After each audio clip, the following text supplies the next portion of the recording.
Welcome to the Swayam course on student psychology, sponsored by Ministry of Human Resource Development, Government of India. We are going to learn student motivation. Student motivation is the most important module of this student psychology course. As I indicated in the first module on teaching learning process, in one of the principles, we learned that motivated learner learns the most. It is essential for classroom teachers to understand how to motivate students in their classrooms. In this module on student motivation, we are going to learn the definition of motivation, the various definitions associated with motivation, the process of motivation, the types of motivation, the causes of demotivation in students, identification of demotivated students, the strategies for motivating students inside the classroom, and finally, we are going to list the steps in developing achievement motivation in students. I look forward for a very happy learning experience for you teachers, as motivation is an important component of teaching learning process, and you should be able to motivate your students every day inside the classroom and outside the classroom. Welcome to the module on student motivation.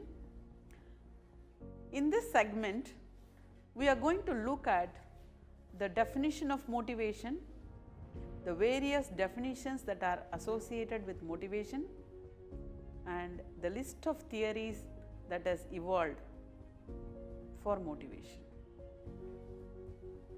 Motivation is a word which came from Latin word movere, means to move.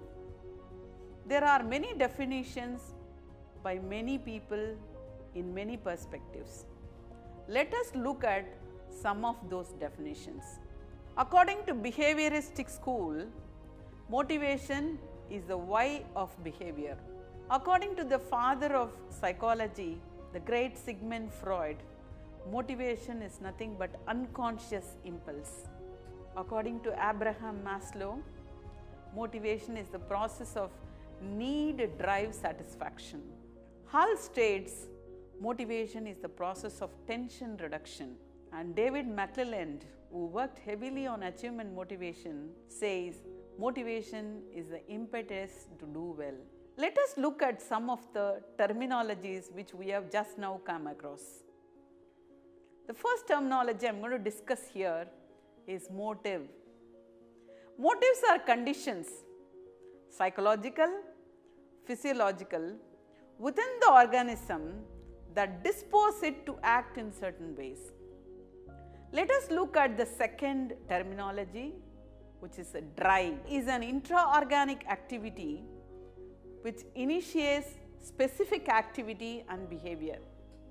The third most important terminology which is often used in motivation is incentive. Incentive is an object or external condition perceived as capable of satisfying an aroused motive. Curiosity. Curiosity implies the tendency to investigate and seek to learn more about new objects with which there was no experience. We have learned the terminologies of motive, drive, incentive, and curiosity in this segment. Let us look at the process of motivation. There are 3 steps in the process of motivation. Step 1, internal. Step 2, observed action. Step 3, external satisfaction. In step 1, needs, drives, desires, motives. Motivate them towards goal achievement, thereby reducing tension. We will look at the process of motivation in more detail.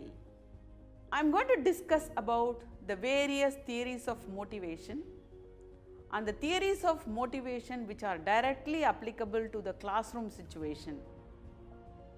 The theories are Maslow's need hierarchy theory, Herzberg two-factor theory, McGregor's X and Y theory, Wierum's valence and expectance theory, Alderfer's ERG theory, and David McClelland's theory of needs.